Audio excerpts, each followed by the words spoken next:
Halo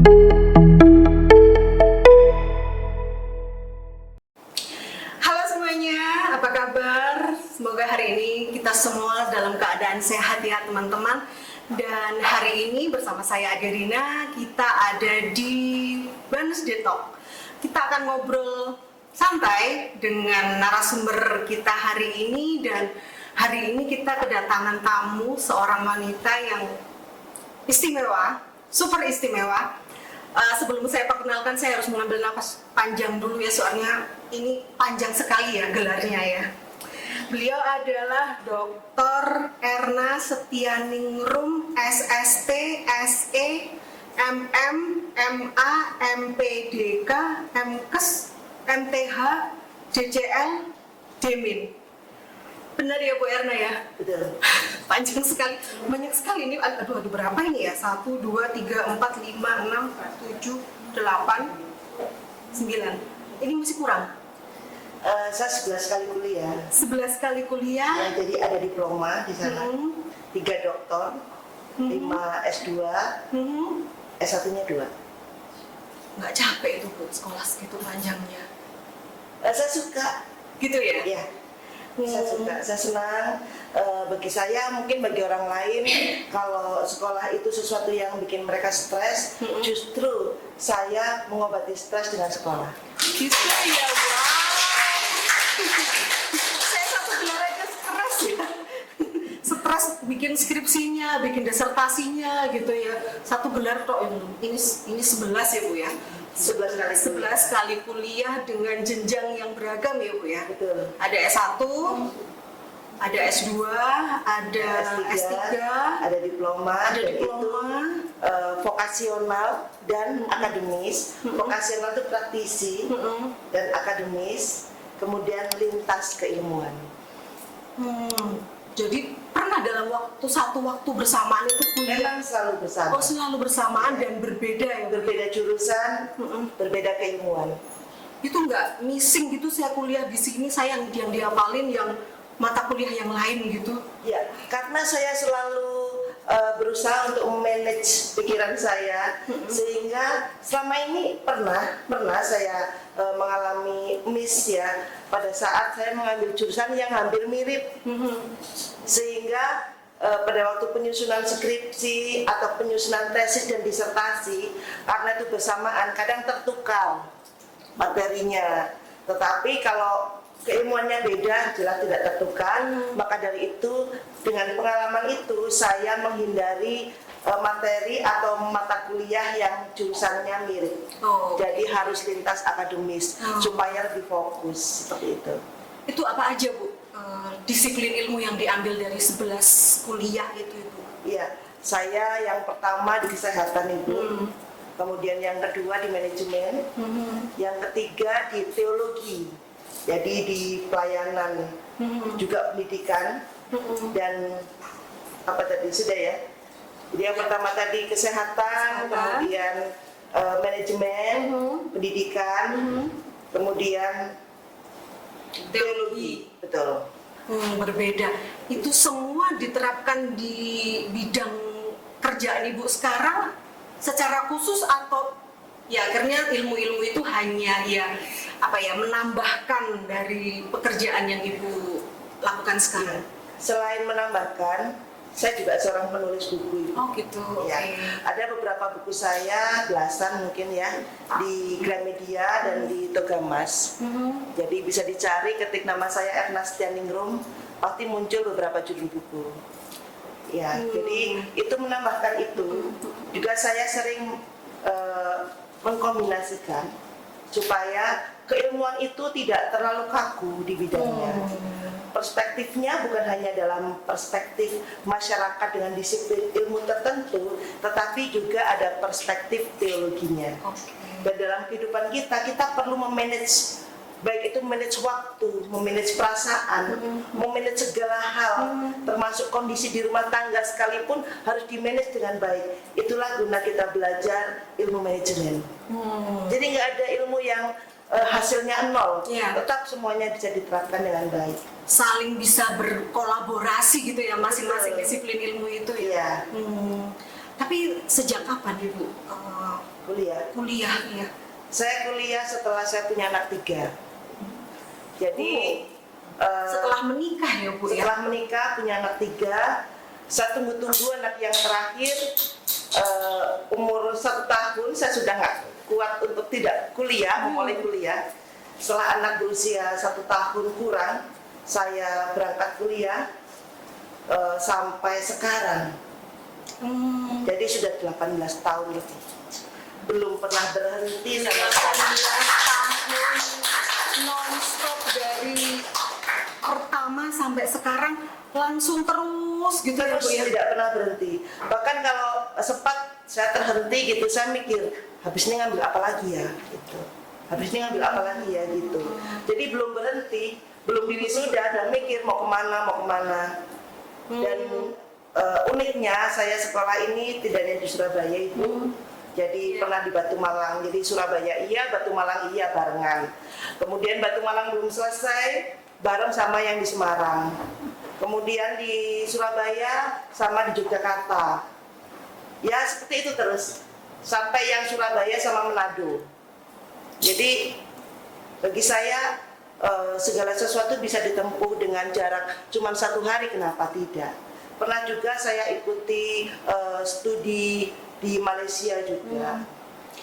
Itu on-site semua ya Bu ya? Konsep semua. Kan kemarin kan baru pandemi. Iya. Yang membuat saya terhambat agak panjang di sekolah yang terakhir karena pandemi. Kami mengambil sumber bahasan itu kan dari Malaysia.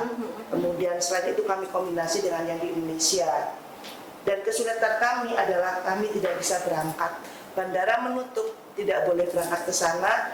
UNESA, tempat saya mengenyam pendidikan yang terakhir, akses perpustakaannya juga tertutup karena COVID kan tidak boleh dibuka.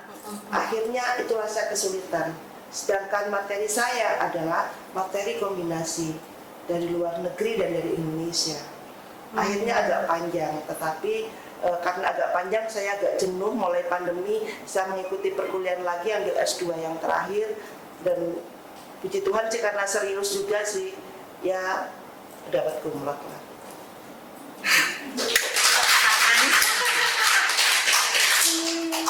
Dan ini kuliah 18 tahun, kemudian semuanya onsite ya, semuanya luring ya, ada di tempat. Jadi otomatis ibu juga mobile dan waktu ibu juga habis untuk itu gitu. Pasti. Gimana dengan anak-anak Bu? Ya, itu pertanyaan klasik yang selalu ditanyakan ke saya. Bagaimana dengan suami, bagaimana dengan anak-anak gitu ya. Sedangkan ibu itu menghabiskan waktu untuk kuliah, untuk belajar. Entah kenapa, saya juga tidak tahu, tapi yang pasti ini semua berkat karunia Tuhan Yang Maha Esa yang memberikan kemampuan itu untuk saya bisa memanage seolah-olah tidak ada masalah di rumah. Tapi memang saya selalu kalau ada masalah harus cepat selesai, sehingga tidak mengganggu konsentrasi. Kemudian kalau anak-anak itu mereka sudah terbiasa sejak kecil, saya kerja tidak kerja pulang sore atau pulang siang, karena saya pekerjaan saya kan kemana-mana. Dulu zaman mereka masih kecil, saya masih PNS gitu, nggak masalah. Tapi setelah saya tidak lagi PNS, kemudian saya bisa mengatur pekerjaan saya, itu menjadi suatu kebiasaan. Ada orang tua yang juga ikut membantu walaupun tidak serumah, ikut membantu untuk menghandle anak-anak. Suami juga pengertiannya luar biasa, tidak menuntut saya harus ada di sisinya terus. Karena kadang-kadang saya tinggal cukup lama di Yogyakarta, di Semarang gitu kan, di Batu, itu kan nggak bisa ditinggal. Karena kami sistemnya ada yang sistem block teaching Bu. Jadi mulai pagi sampai malam kuliahnya. 1 bulan itu 2 minggu. Seminggu kuliah, seminggu libur. Seminggu kuliah, seminggu libur. Liburnya ini saya juga pakai kuliah di tempat yang lain. Jadi selalu tidak ada berhenti. Dan itu bagi saya bukan beban sih. Saya suka karena bertemu dengan banyak orang. Tidak ada yang ngatur jadwal ya? Ibu sendiri yang ngatur jadwal ya? Nggak ada Bu, alami. Mungkin karena habit aja. Ya, kelihatannya sih teorinya gampang gitu ya. Tapi kalau misalkan buat kita yang awam gitu ya, agak PR juga ya, dengan penjelasan seperti itu bagaimana bagi waktu antara anak. Mungkin kalau suami mungkin bisa pengertian gitu ya, tapi kalau anak gitu kan butuh perhatian yang ekstra, apalagi di masa-masa pertumbuhan gitu kan butuh figur ibu yang ngajarin inilah, ngajarin itulah gitu. Nah itu ada masa missing nggak sih Bu dengan kegiatan sekolah ibu itu? Ada. Jadi manakala mereka ujian wajar, tapi saya tahu saya bukan profesional untuk ngajarin anak-anak. Jadi selama ada mereka yang lebih expert di bidangnya, saya ambil sebagai guru les di rumah. Seperti itu. Jadi mereka kekurangannya di mana saya tetap memantau. Dan saya juga melayani mereka langsung juga, anak-anak jadi nggak kehilangan kasih sayang. Nyatanya juga mereka berprestasi. Ada satu aturan di rumah saya, tidak boleh menonton televisi. Jadi kami selama anak-anak bertumbuh itu hampir 10 tahun tidak ada televisi menyala. Ya. Gitu ya? Ya, mereka hanya belajar mengikuti alur yang kami lakukan. Mereka tidak terbiasa nonton televisi memang. Makanya puji syukur 3 anak saya semua dokter. Oke. Mengikuti jejak ibu juga untuk belajar terus-menerus sampai gelarnya lumayan banyak gitu. Ya kemungkinan karena yang pertama ini sudah lagi proses untuk ambil spesialis. Oke. Semuanya dokter ya? Sudah pendidikan. Satu yang belum selesai. Oh masih. Ya, lagi proses di Universitas Pertahanan. Itu pun dia dapat pembiayaan langsung dari negara, itu free 100%, bahkan dapat uang saku. Jadi kami tidak melakukan sama sekali. Terkondisi ya Bu ya di rumah itu untuk belajar gitu ya, untuk memanfaatkan waktu itu semaksimal mungkin untuk belajar, untuk menambah pengetahuan, bukan untuk hal-hal yang kurang penting gitu ya. Betul, karena saya memberikan contoh, saya nggak cerewet ya. Saya memberikan contoh, saya beberapa kali kumlot, bahkan saya pernah summa kumlot juga, nilai hampir 4. Saya pajang yang nilai tertinggi saya di dinding, jadi mereka udah pada lihat semuanya, tanpa saya harus nyuruh mereka ranking. Saya nggak pernah menuntut anak-anak kamu harus ranking 1, ranking 2. Yang penting kamu belajar maksimal, berbuat sebaik mungkin. Itu saja, dan mereka bisa menunjukkan prestasinya yang luar biasa sih, tanpa saya harus cerewet suruh belajar, suruh ini. Mereka tahu apa yang mereka harus lakukan. Jam 4:30 pagi saya bangun, saya selalu buka laptop karena saya author, saya penulis. Saya harus tulis buku itu mulai jam setengah 5. Kemudian udah mendekati mereka sekolah, paling masaklah untuk kebutuhan mereka gitu. Selesai saya buka laptop lagi. Nah setelah itu mungkin ya ada waktu untuk ngajar, untuk apa. Baru itu ngikutin seperti air aja, nggak pakai beban Bu. Dan saya tidak terbiasa tidur siang, sehingga maksimal waktunya. Terus having fun-nya ngapain ini Bu? Kalau ada libur sedikit sama suami, sama anak-anak jalan-jalan itu aja. Ke mall gitu aja udah seneng. Seneng ya? Kami makan bareng aja udah seneng. Itu apa ya, sesuatu yang luar biasa gitu. Jadi refresh dari rutinitas gitu, bareng-bareng itu sudah refresh pikiran dan semuanya ya. Iya. Dan mungkin stresnya masing-masing orang kan berbeda. Jadi kalau orang lain merasa bahwa belajar itu sesuatu beban berat, kalau saya belajar itu suatu bagian dari saya refreshing juga sih, sesuatu yang baru gitu. Suami berkecimpung di bidang apa Ibu? Suami saya TNI AL, Marinir, dia juga ada di pusat pendidikan. Jadi juga di keluarga terbiasa dengan pola disiplin yang ketat gitu ya Bu ya? Enggak juga ya. Salah saya, maafkan saya. Suami itu fleksibel sekali. Iya, fleksibel sekali dan tidak pernah menolak apapun keinginan keinginan istri, keinginan anak itu nggak pernah ditolak. Semisal papa saya kepingin sekolah ini, oke ayo. Gitu. Walaupun sebetulnya kadang kami nggak punya dana gitu. Yang pertama kepengen ambil kedokteran mendadak. Dia nggak ada cita-cita ngomongnya mau jadi dokter, nggak ada. Mendadak sekali, kami nggak punya tabungan. Tapi suami is oke, silahkan ayo. Gitu. Dari mana? Ya kalau pegawai kan bisa berhutang Bu. Jadi nggak masalah ya. Investasi yang investasi. Betul. menjanjikan sesuatu yang baik gitu ya. Bagi saya rumah gubuk nggak apa-apa, yang penting pendidikan bagus. Menomor pendidikan ya. Kemudian berarti di rumah ibu banyak sekali buku ya Bu ya? Banyak, saya punya perpustakaan. Oh, punya perpustakaan Ya, tadi. banyak sekali. Karena saya sejak umur 26 tahun, saya menikah usia 20 Ibu. Oh, Iya, 26 tahun sudah punya 2 anak. Sejak usia 26 tahun itu saya mengagendakan supaya saya bisa beli buku minimal budget saya 300.000 di tahun itu 98. 300 sampai 500.000 hanya untuk beli buku, berburu di Gramedia. Di waktu itu masih ada Gramedia ya, Tegamas masih belum. Tapi lumayan, buku saya seperti perpustakaan, rumah ada perpustakaan sendiri. setiap bulan menganggarkan khusus ya, menganggarkan khusus untuk membeli buku Apapun buku ya. apa aja? Buku apa saja. Bahkan ada yang dulu saya beli sampai hari ini belum saya baca. Bagi saya nggak masalah, saya nggak langsung membaca. Yang penting sebelum saya baca isinya, saya merasa itu buku baru Bu. Mungkin dari situlah akhirnya saya bisa menulis buku karena terlalu banyak baca. Oke. Ya. Oke, mungkin saya minta biar buat kita semua ya, tips buat kita semua. Apa sih Ibu dari pagi sampai malam, Ibu dari nulis, dari baca, dari kuliah, dari ngajar, gimana sih Bu jadwalnya Bu? Supaya mungkin membangun konsistensi ya, membangun konsistensi seseorang untuk disiplin baca, disiplin menulis, disiplin melakukan pekerjaan-pekerjaan yang produktif gitu.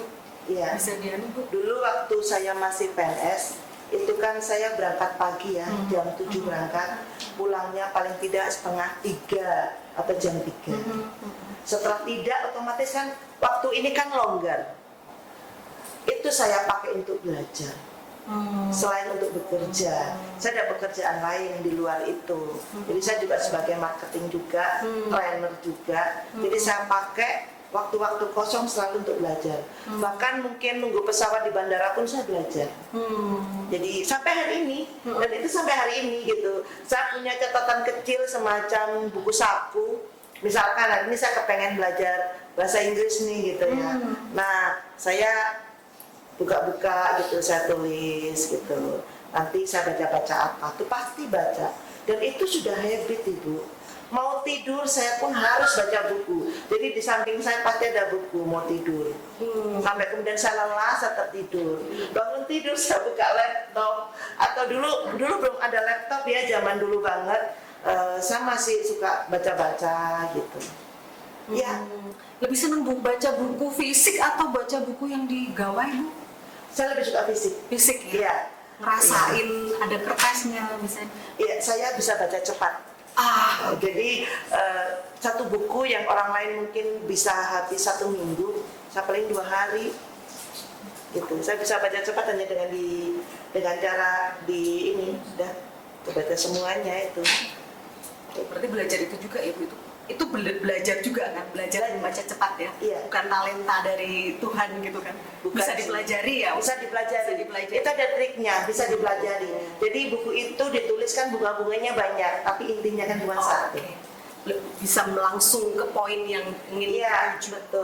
betul. Oke, Ibu Erna mungkin ada pesan buat pendengar nyata yang nonton acara ini gitu untuk mereka bisa ya mungkin nggak seperti Ibu gitu ya karena Iya. bakat mereka atau talenta mereka juga berbeda gitu. Tapi ada pesan Ibu untuk mereka, untuk teman-teman nyata?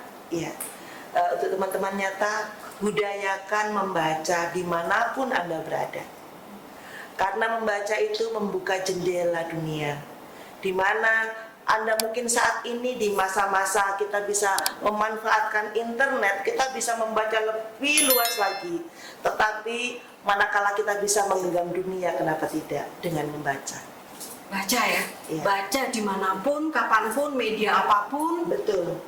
Karena sesuatu yang belum dibaca adalah sesuatu yang baru. Apapun itu. Jadi jangan pernah meremehkan tulisan seseorang atau meremehkan nama seseorang, karena apa yang dia tulis belum tentu jelek. Di dalamnya pasti ada sesuatu yang bisa kita petik manfaatnya. Bikin diri kita itu kecanduan membaca ya Bu. Iya, betul. Kecanduan baca, semakin kita baca kayak minum air laut gitu ya, sedikit diminum kepingin minum lagi gitu ya. Iya. Kecanduan yang baik dan bermanfaat buat diri sendiri dan juga buat orang-orang di sekitar kita. Betul, betul. Oke, terima kasih Bu Erna atas Iya, sharingnya. sama-sama. Semoga sharing dari Bu Erna ini bisa menginspirasi semua yang nonton tayangan ini ya. Mulailah dengan yang membaca sedikit gitu ya. Apapun yang ada di Apapun itu ya. Walaupun itu bungkus pecel. Bungkus pecel ya, itu kadang-kadang itu juga nikmat ya, membaca di bungkus pecel di koran bekas yang jadi bungkus itu Iya, itu betul. budayakan itu supaya ya sedikit itu akan lama-lama akan jadi banyak karena sedikit-sedikit itu ya. Iya. Oke. Ya demikian tadi teman-teman bincang-bincang saya dengan Ibu Erna Setianingrum yang selain punya gelar banyak, sekolahnya juga banyak, kegiatannya juga banyak, dan punya kebiasaan baik yaitu membaca. Dan terima kasih untuk yang sudah nonton tayangan ini, dan jangan lupa untuk selalu baca Tabloid Nyata edisi print ya, dan setiap hari Kamis. Dan jangan lupa untuk follow media sosial di Nyata, ada di Instagram, ada di TikTok, ada di YouTube, ada di Facebook, Twitter. Akunnya itu Nyata Tabloid ya, Nyata Tabloid, kecuali di Facebook ya, Nyata Online. Jangan lupa juga subscribe YouTube Nyata dan selalu ikutin apapun yang ada di Nyata untuk bisa kita belajar bersama untuk menjadi seseorang yang jauh lebih baik. Oke, kita ketemu lagi kapan-kapan dan sampai jumpa. Sebelum membaca